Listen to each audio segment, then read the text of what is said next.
За бүгдээрээ сайн байцгаана уу. За энэ удаагийн бичлэгээрээ та бүхэндээ өмнөх бичлэгтээ амласан ёсороо за Америкийн нэгдсэн улсад төрсэн хүүхэд бүр одоо Америкийн нэгдсэн улсын иргэн болдог одоо ийм хуультай байгаа. За гэвч одоо энэ хуулийн талаар Америкийн нэгдсэн улсын ерөнхийлөгч Дональд Трамп өнгөрсөн жил Америкийн нэгдсэн улсын төрсэн хүүхэд бүр одоо Америкийн нэгдсэн улсын иргэн болохгүй гэдэг талаар одоо захирамж гаргасан байгаа. За энэхүү захирамжийг эсэргүүцэж Америкийн нэгдсэн улсын дээд шүүхтэр маргаан үүсгээд хэлэлцэж байгаа. За тэгээ яг одоо энд маргаан ямар шатандаа явж байгаа. За маргалдагч талуудаас өөрсдийнхөө байр суурийг хэрхэн яаж хамгаалж байгаа талаарх мэдээллийг хүргэе. За тэгээ энэхүү процесс яг одоогийн байдлаар хэрхэн яаж өрнөж байгаа талаарх мэдээллийг хүргэе. Ингээд бичлэгтэйгээ хамт байгаарай. За Америкийн нэгдсэн улсад төрсэн хүүхэд бүр хуулиар иргэн болдог гэдгийг ихэнх хүмүүс мэддэг байх.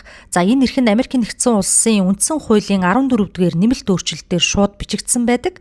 За ингэж заахтай Америкийн нэгдсэн улсад төрсэн хүн бүр иргэн байна гэд баталгаажуулаад тунхаглаад заачсан байгаа. За энэ эрх бол анх 1868 онд бол бий болсон байдаг. За тухайн үеийн боолчлолын дараа иргэний эрхийг хамгаалах зорилгоор одоо баталсан юм байна. За тэр үед бол Америкийн нэгдсэн улс бол нэг том асуудалтай тулгарсан нь бол боолчлолоос гарсан хүмүүсийг иргэн гэж тооцох үгүй юу гэдэг ийм асуудалтай тулгарсан байгаа. За тэгээд тодорхой шийдэл гаргасан нь бол одоо энэ Америкийн нэгдсэн улс төрсэн хүн бүр иргэн байна гэж үзэх энэ одоо шийдлийг гаргасан юм байна. Тэгэхээр ингэж үзэхдээ бол ямар нэгэн одоо ялгаа байхгүйгээр ямар нэгэн нөхцөл заахгүйгээр Америкийн нэгдсэн улсад төрсэн хүүхэд бүрийг бол иргэн байхаар ингээд хуульчилж анх тусгасан юм байна. За ингээд бол улмаар Америкийн нэгдсэн улсын дээд шүүхтэр нэгэн маргаан өрнөд одоо энэ бол улам баталгаажиж одоо шүүхээр шийдвэрлэгдсэн анхны кейс болж одоо үлдсэн юм байна. За тэр үед бол Wong Ki Mark гэдэг одоо Америкийн нэгдсэн улсад төрсэн гэхдээ эцэг эх нь одоо хятадын иргэн байсан ийм хүн одоо тэр үед засгийн газрын зүгээс бол одоо тухайн Wong Ki Mark-ыг бол одоо чи бол Америкийн нэгдсэн улсын иргэн бишээ гэж үзсэн юм байна. За үүнээс улбаалаад бол одоо шүүхэд одоо Wong Ki Mark нь бол маргаан гаргасан байдаг. За ингээд одоо тухайн үеийн дээд шүүх шийдэхдээ үндсэн хуульд төрсөн л гэж бичсэн бол энэ үндсэн хуульд зааснаар бол Америкийн нэгдсэн улсад төрсэн хүүхэд бүр иргэн байна гэж одоо үзсэн. За эцэг эх нь бол ямар байх нь хамаагүй за төрсэн газар нь чухлаа гэж үзсэн.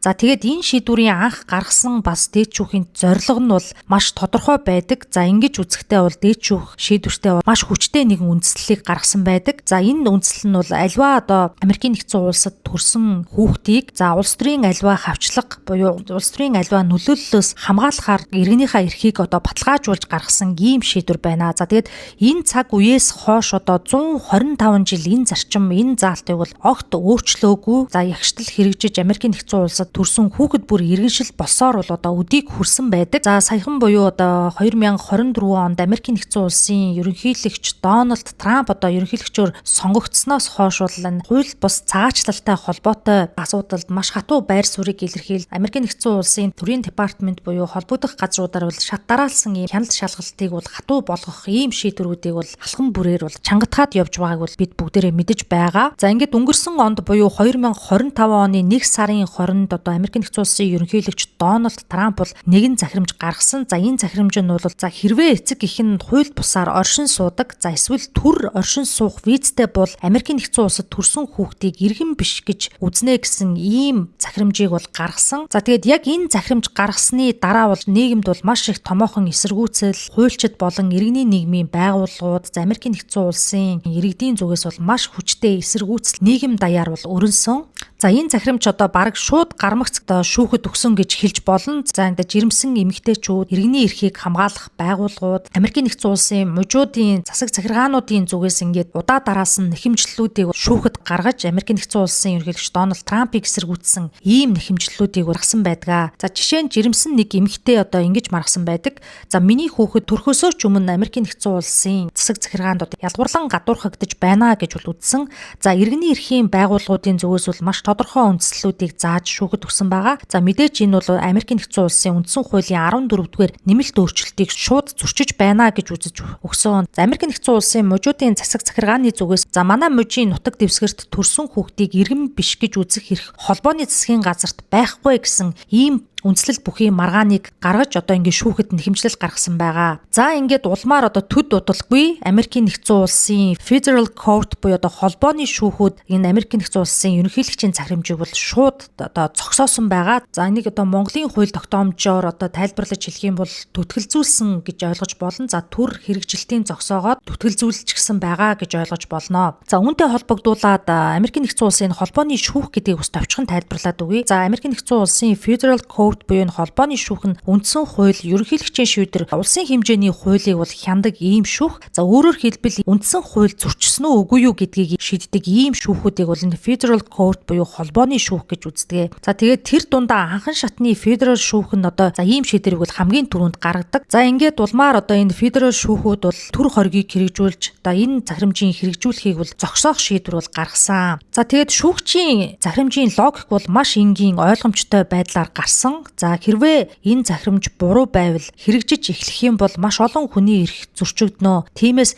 эхлээд зогсооё гэдэг ийм л энгийн бөгөөд маш товч тодорхой ийм агуулга бүхий шийдвэрийг бол Federal Court буюу энэ холбооны шүүхүүдээс л гаргасан. За үүн дээр бол Америкийн нэгдсэн улсын хууль шүүхийн тогтолцооны бас нэг ийм онцлог гарч ирж байгаа. Ерөнхийлөгчийн гаргасан шийдвэрийг анхан шатны шүүх хүртэл одоо ингээд ийм зогсоож чаддаг. За жишээ нь бол одоо үндсэн хууль зөрчсөн байж магадгүй. Тиймээс одоохондоо хэрэгжүүлэхгүй гэдэг ийм арга хэмжээг бол холбооны нэг шүүхийн шүүгч шийдвэрийг бол шууд одоо гаргах ийм эрхтэй байдаг. За тэг яагаад юуныг би чухам онцолж хэлээд байна вэ гэвэл хэрвээ одоо Монголд ийм шийдвэрүүд гарах юм бол маш удаан одоо процессор явагддаг. За нэг хэрэг хэдэн сар жил хэдэн жилч бүр үргэлжилдэг. За энгийн нэг иргэн хүн үндсэн хуулийн шүүхэд жирийн нэг иргэн хүн үндсэн хуулийн цэцэд маргаан хянан шийдвэрлэхээр одоо өргөдөл гомдол гарвал тэр нь одоо маш удаан хугацааны турш үргэлжилдэг. Зарим тохиолдолд бол хизээ авч хилэлцэх нь тодорхойгүй байдлаар ингээд үлдчихдэг. За ямар нэгэн албан тушаалтны эрх ашиг зөрчигдлөө гэж бодох юм бол тэр даруй үндсэн хуулийн шүүх бол одоо маргаан үүсгэж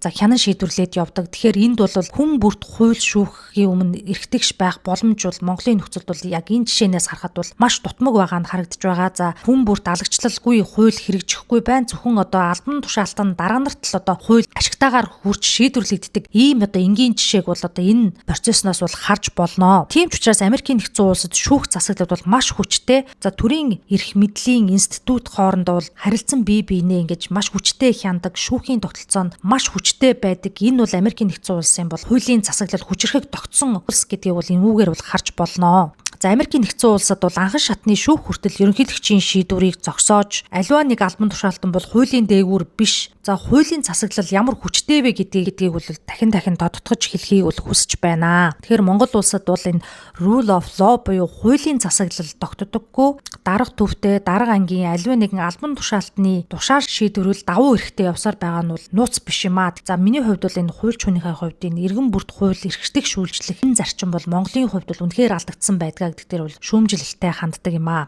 За ингээд үндсэн сэдв рүүгээ оръё. Ингээд улмаар Federal Court буюу одоо энэ холбооны шүүхүүд нь ерөнхийлөгчийн захирамжийг төр зогсоосны дараа за энэ хэрэг нь бол Америкийн нэгдсэн улсын дээд шүүхтээр очсон. За хэргийн нэр бол одоо Трамп болон Барбарагийн хэрэг гэдэг нэртэйгээр одоо ингээд хянан хилэлцэгдэх гэж байгаа. Тэг Америкийн нэгдсэн улсын дээд шүүхэд бол маргаан хянан шийдвэрлэх процесс бол хоёр үе шаттай байдаг. За эхлээд аман хилэлцүүлэг буюу тал талын байр суурийг бол одоо хилэлцүүлэг маягаар зохион байгуулдаг. За дараа нь ингээд дээд шүүх эцсийн байдлаар шүүхийн шийдвэрээ гаргадаг. За 2026 оны 4 сарын 1-нд одоо энэ хэргийн бол хилэлцүүлэг болсон байгаа. За энэ хилэлцүүлэг дээр бол сонирхол татхуйцсан юм маргаанууд өрнсөн. Америкийн нэгдсэн улсын засгийн газрын зүгээс тухайн захирамжийг мэдээж одоо хамгаалсан байр суурийг илэрхийлсэн. Ингэж хамгаалахдаа бол за Америкийн нэгдсэн улсад төрсэн хүүхэд бүр бол энэ эрхийг эдлэхгүй. За хууль ёсны иргэнээс төрсэн хүүхдийг л хууль ёсны гэж үзэх нь одоо хуульт ёсонд бол нийцэх юмаа гэдэг байр суурийг бол илэрхийлсэн. За харин бол шүүгчид түүнийх нь хариуд одоо шууд асуусан байдаг. За тэгвэл үндсэн хууль дээр яагаад тэгж бичээгүй юм бэ? Одоо 125 жилийн турш бид одоо өөрөөр ойлгож ирсэн хэрэгүү одоо яагаад гинт ингээ өөрчлөх ёстой юм бэ гэсэн ийм тодорхой асуултуудыг бол асуусан. За зарим шүүгч бүр одоо шууд өөрсдийн санаагаа илэрхийлж бол асуусан байдаг. За ингэж асуухтаа та бүгдийн тайлбар одоо бол энэ үндсэн хуулийн 14-р нэмэлт өөрчлөлтийн одоо үг өгүүлбэр текстэд нийцэхгүй байна. Та нар үндсэн хуулийг өөрөөр бичих гээд байна уу? Та нарт ийм эрх байгаа юу гэх мэтчлэнгийн одоо маш хүчтэй асуултуудыг бол асуусан. За тэгээд энэ нур хилцүүлэг бол нэлээд маргаанд дагуулсан ийм хэрэг бол одоо яг өрнөж байна. За яг одоогийн байдлаар бол Америкийн нэгдсэн улсын ерөнхийлөгчөөс гаргасан захирамжийн улмаас ямар нэгэн хууль өөрчлөгдөөгүй. Үндсэн хуулийн 14-р нэмэлт өөрчлөлт бол хүчинтэй хэвээр байгаа. За Америкийн нэгдсэн улсад төрсэн хүүхэд бүр Америкийн нэгдсэн улсын иргэн бол хэвээр байгаа шүү гэдэг бол онцолж хэлмээр байна. За жишээлбэл хэлэх юм бол тухайн хүүхдийн эцэг эх хоёрын аль нэг нь одоо оюутны визтэй, нөгөө нь бичиг баримтгүй байсан ч Америкийн нэгдсэн улсад хэрвээ одоо хүүхдээ төрүүлэх юм бол одоогоор 100% Америкийн нэгдсэн улсын иргэн болж байгаа. Энэ иргэн болж байгаа процесс яг хэвээр үргэлжлээд явж байгаа юм аа. Одоо бол эцсийн шатны шүүхийн шийдвэр гарах бол үлдсэн. Америкийн нэгдсэн улсын дээд шүүх бол эцсийн шийдвэрээ гаргана. Дээд шүүх бол ихэнх том хэргийг 6 дугаар сарын сүүлд 7 дугаар сарын одоо ихээр шийддэг ийм практик байдаг. Тиймээс одоо энэ 26 оны 6 сарын сүүлээр эцсийн шийдвэр гарах бол магадлал бол хамгийн өндөр байна. За тэгээд Америкийн нэгдсэн улсын дээд шүүхээс ямар шийдвэр гарахыг бол одоо тун удахгүй бүгдээрээ харцгаах нэ.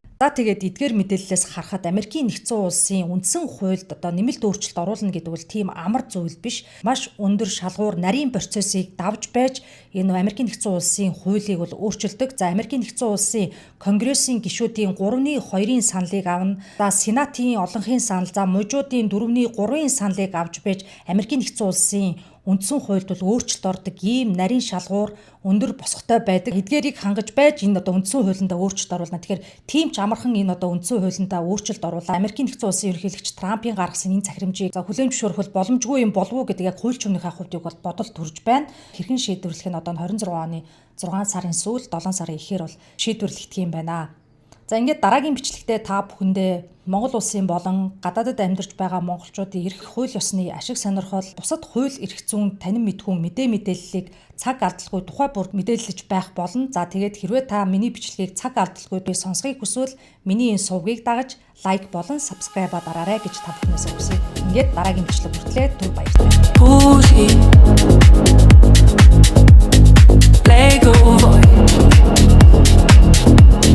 Turn up, make a choice. They said stay quiet, keep your colors in the lines. But I'm tired of the silence, of rehearse, approve replies. I've got words like open windows, let the daylight in my chest. Every sentence that I publish is a heartbeat, is a test. This is my freedom, this is my choice. Speaking my truth as Pooja little voice. I won't be faded,